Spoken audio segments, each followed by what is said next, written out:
Som ni ser är vi ute och grismetar och det sjukaste någonsin hände på undervattenskameran. Här får ni se 3 sekunder av det. För att se mer av det där, stanna kvar. Alltså det är helt galet, det fällde! Jag hade en GoPro som filmade under vattnet. Vi får fäll på den GoPron. Jag tar hellre ett sånt hugg och får det där på film än att få en metergädda. Tanken, det var egentligen inte att vi skulle ismeta idag, men vi märkte att det var is som man kan gå förmodligen på skärgården här. Så vi ska för första gången ismeta i en skärgårdsvik. Men vi hade ingen mött hemma på grund av att vi bara kom på detta huxflux här igår kväll. Och därför så har vi vadå? Vi har fått ta julasillen som blir över. Sådana här stora stora sillar. Och så ska vi prova ismeta med dem, för de här hör ju ändå hemma i skärgården liksom. Jag tog inte med mig någon matlåda idag då, för att vi har ju rätt mycket sill med oss. Så det är bara att ta och bita och steka på någon sån här om man blir hungrig, Tobbe. Och om ni har fiskat med sillar någon gång, så se till att klicka på gilla-knappen och prenumerera på YouTube-kanalen. Vi har så sagt aldrig isfiskat i skärgården. Vi har heller inte hört någon isfiska, i alla fall inte här. Och det är så att det har inte frusit is här på flera år. Men det har varit minusgrader i många veckor. Så nu kan man äntligen gå här, tror vi. Men vi är inte säkra. Vi vet inte. Så vi står här vid kanten nu. Vi ska snart gå ut och ta de första stegen och se hur isen är. För att vattnet här är ju hyfsat bräckt alltså. Det är inte säkert att isen är superbra, men det är det vi ska kolla. Men vi har med oss isstubbar, livlina, extra kläder och sen så ska du gå först där med en... Ja, det är klart jag ska gå först. Ja, Trillar jag i först. Med ett isbett och hacka. Nu går vi ut på isen, Tobbe. Ja, jag gick inte igenom första hacket i alla fall. Då vet man att det är bra. Det är inte så mycket snö på heller. Det är tjock. Nu är vi i sig väldigt långt inne, men här är han ju 15 plus alltså. Vi går väl utåt så får jag hacka mig fram. Den här viken ser ut så att det är typ massor med öar runt om. Och sen så blir det en liten djuphåla här i mitten. Och det är ganska grunt här. Jag tror det är max 2,5 meter. Max, men ofta är det typ 1,5. Så jag tror gäddorna kan bli rätt skrämda. Så vi tänker så här att där är en ö. Så vi kommer sitta jättenära ön. Och här är det faktiskt för grunt för att fiska. Men där ute är det bra. Så vi kommer liksom sitta långt ifrån spöna och sen så inte gå runt så mycket utan vara väldigt stilla. Då lastar vi av vår campingutrustning här då, så vi slipper släppa runt på den när vi ska lägga ut spöna. Men spettet det tar jag med mig och hackar med när vi går, för att det är luriga strömmar här i skärgården, så man måste vara väldigt försiktig. Och vi ser här att isen här borta, den är dålig, så att det går riktigt kraftiga strömmar här under isen. Så sunden, där får man vara väldigt försiktig. Så vi ska försöka ha ut spöna typ mitt på viken här, så att vi inte går för nära där det är dålig is. Och nu går vi ut mot viken här och djuphålan på hela 2,5 meter. Det är faktiskt djupt när man är här ute i skärgården. Hade vi varit på sjö så hade det varit typ grundaste in vid kanten. Börjar vi med att ta bort lite snö här på isen, för det var ändå lite mer än jag trodde. Så det blir typ en spotlight på sillen. Så ser gäddan där. Här var det någonting som blänkte extra mycket. Den tar jag. Första hålet någonsin för mig i skärgården efter ismete. Gädda.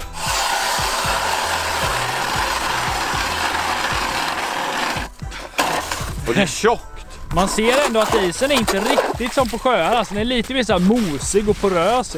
Men det var klart i vattnet. Jag har ingen slags aning vad vi kan förvänta oss här. Om vi kommer få 40 gäddor eller kommer vi få 0 fäll. Jag tror på 40 gäddor, Tobbe. Jag tror på 20. Hälften av isen är kärnis typ och hälften är lite så här vit is som inte ligger stark. Problemet är bara att vi har med oss 12 sillar och har 8 spön. Så det blir nog svårt att få 40 fäll. Första sillaspöt. Och sen så vill jag rikta den här mot kantet här. Fäll direkt. Fäll. Sen tror jag inte att vi ska sätta sillen för högt. Det är liksom inte djupt här. Men jag tror att fisken går mycket nära botten. Så vi kommer nog bara sätta typ max 1 meter över botten. Typ 1,5 meter. Ja. Det beror på om det är mycket gräs här och sådär. Men 1,5 meter i alla fall över tror jag. Här ligger de i sunkvattnet. Fint Tobbe. Kolla på han. Han luktar riktigt mycket, ja. Så jag hoppas gäddorna känner den lukten. Kolla, fint gräs här. Egentligen när jag kör med sillar så tycker jag man har 2 stycken sådana här 4 krokar, storlek 4. Men nu var det inte riktigt meningen så jag har inte gjort några. Så det får räcka med en jäkel. Jag hoppas att han kommer och bara sväljer hela sillen på en gång. Bara, en stor gädda. Första spöet är ute. Då bara gå vidare och slänga ut fler. Och nu kör vi ut alla spöna snabbt här. Det gör vi så vi kan få så mycket fisketid som möjligt. Så bara bam, bam, bam, bam. Morgonhugget här.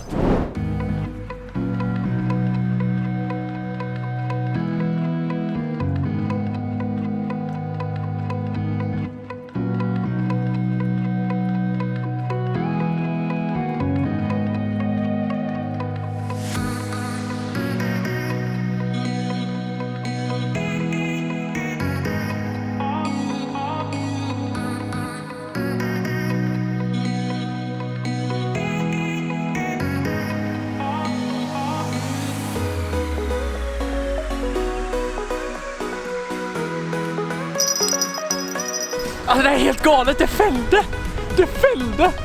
Det här är inte alls som när det fäller hemma på våra sjöar. För det här är så här, man vet att det ska fälla. Det fällde, alltså jag hörde fälle. Det är ju inte sillen. Nej, den är ju stendöd liksom. Och smyga fram här, mitt i snöovädret. Vad häftigt. Är det du? Ja. Är den där? Jag vet inte. Jag har spottat tror jag. Nej! Kolla! Kolla! Vad häftigt! Han har varit och bitit i han här. Men tyvärr spottat ut. Fäll! Fäll! Ja, det var huggperiod Tobbe. Här, det är mitt fäll nu. Nu är ditt fäll. Vi körde ju varannat fäll. Mitt i snökaoset. Nu tar vi det lugnt då, om de är rädda. Helvete vad coolt. Det trodde man inte. Ingenting. Dubbelfäll. Ja, kul Tobbe. Hoppas denna sitter nu då. Tänk att den är stor där. Det är ju huggperiod i alla fall. Inget. Nej. Men va? Håller de på att lura oss? Är det några hugg i då? Nej. Men vadå nej? Där. Ja, där. De är ju biter i våra grejer Tobbe. Vad är detta för skit? Men det är fortfarande jättegött att det här händer. För då, nu tror man ju på det mer ju. Ja, verkligen. Även att de spottar nu så vet man att det finns gädda liksom. Och de kan hugga. Kul! Men det är väl bara att vänta på. Jag tror att det kan nog hugga när som igen. Ja, vad kul. Kolla. Fäll där. Verkligen tydlig huggperiod. Aktivera varandra. Jag ska gå bort och rigga bort spöet. Eller rigga bort. Jag ska rigga upp det igen. Jag tror att om vi hade haft mötta så hade vi nog fått dem. Kanske. Det kan vara att gäddorna inte är superstora och att de tar på den stora sillen och så spottar de ut. De liksom är där bara och naggar lite. Så det var nog inga 10 kilo så här. Nej. Vi får bara gå tillbaka och vänta på nästa huggperiod. Ja, det gör vi nu. Nu har vi ändå haft på gäddor här och innan visste vi inte ens om gäddorna stod här nu när det är is. Men i och med att vi har haft på gäddor nu så vet vi att finns det små gäddor, då finns det stora gäddor. För här finns det mycket fina gäddor och nu blir det väldigt invecklat här. Men det jag försöker säga är att nu vet vi att det finns gäddor och då finns det stora. Va? Det jag försöker säga är att nu vet vi att gäddorna är här. Och på den här platsen så är det mycket fina gäddor. Så nästa fäll kan vara stor. För att förtydliga, bara genom att veta att det finns gäddor här för tillfället så vet vi att det finns stora också.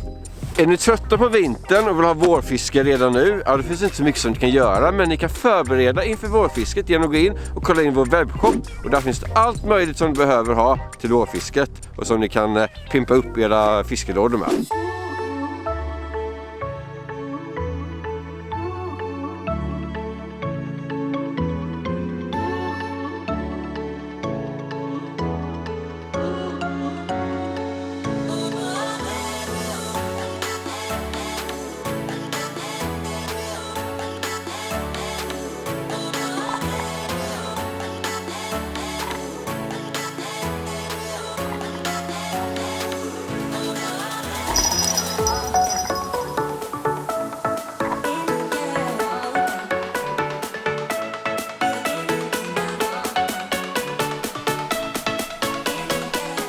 Han drar! Han drar ju! Han gjorde i alla fall! Han gjorde... Jo, han drar! Han drar! Det är stor sill. Han spottade. Nej. Han spottade! Igen! Nej, kolla! Ser ni tänderna? Men vet du vad det coola var? Att vi fick med det kanske på film. Nu kanske du kan se på kameran hur stor den var. Men rusar den inte? Jo, den så här bara drog till när jag kom och sen måste den spottat. Vi hade en GoPro som filmade under vattnet. Tror du inte att vi får fäll på den GoPron? För en gångs skull så kom det på det spöet som vi filmade på. Ja. Och nu har vi tittat på klippet här. Vi kunde inte hålla oss tills vi kom hem. Vi kunde inte hålla oss. Vi har kollat på den här lilla kameraskärmen och alltså så sjukt häftigt. Först fäller det, då kommer han och klipper sillen så här. Så står han och håller på så här, så tuggar han i sig hela sillen i käften, alltså man ser inte sillen. Och då kommer en annan gädda. Och tittar också. Det kommer en annan gädda och tittar. Och det är liksom inga så här supersmå gäddor utan det är hyfsat stora gäddor.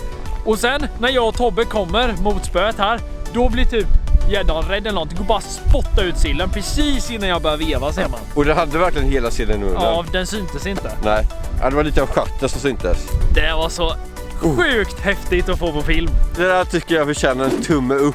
Det gör Om du det. tyckte det var häftigt. För sånt där, det kommer vi försöka få med mer. För det är riktigt kul att se hur de beter sig där nere när de hugger och sådär. Men innan den tog, den ser man ju fram, så kollar den typ, Ja. jag vet inte, 20 sekunder. Och så gjorde den så här jätteförsiktigt hugg så här bara så här nafsa lite på Ja. den typ. Och sen tog han in den liksom. Men vi var ju jättesnabba fram till spöet ändå ju. Ja. Men där ser man att man måste smyga fram jätteförsiktigt vid hålet. Men Med så här grund. Det var sista delen där som den blev rädd när man hörde att det knakade brakade när elefanttruppen var på väg igen. Nu blir vi taggad igen. Ja, nu blir man taggad. Och även om vi har blanket idag hittills, så var det hela dagen, bara det hugget, få det på film, var värt allting. Ja, jag, det var det. jag tar hellre ett sånt hugg och få det där på film än att få en metergädda. Om jag ska vara ärlig. Ja, det är så För det var så coolt att se. sjukt coolt att se hur de liksom beter sig innan de hugger och liksom när de löser ut vippan och allt sånt här ju. Och den bara gick fram och kolla. Och så, Ja, det är häftigt. Häftigt. Nej, nu kommer snöomgång nummer 473, Tobbe. Plocka in spöna snabbt nu, Ja. för nu pallar vi inte med här. Vi har suttit Nej. och väntat hela dagen här. Och vi har ju fått fäll, men vi har ju inte kunnat landa någon gädda. Men det gör ingenting, för det var så sjukt häftigt det där som hände innan. Så att det liksom gjorde hela dagen. det var värt allting. Och tycker ni också det, får ni se till att trycka på gilla-knappen och prenumerera. Följ oss på Instagram. Länkar finns i beskrivningen. Ha det bra alla storfiskare. Ha det bra! Så ses vi. Tja!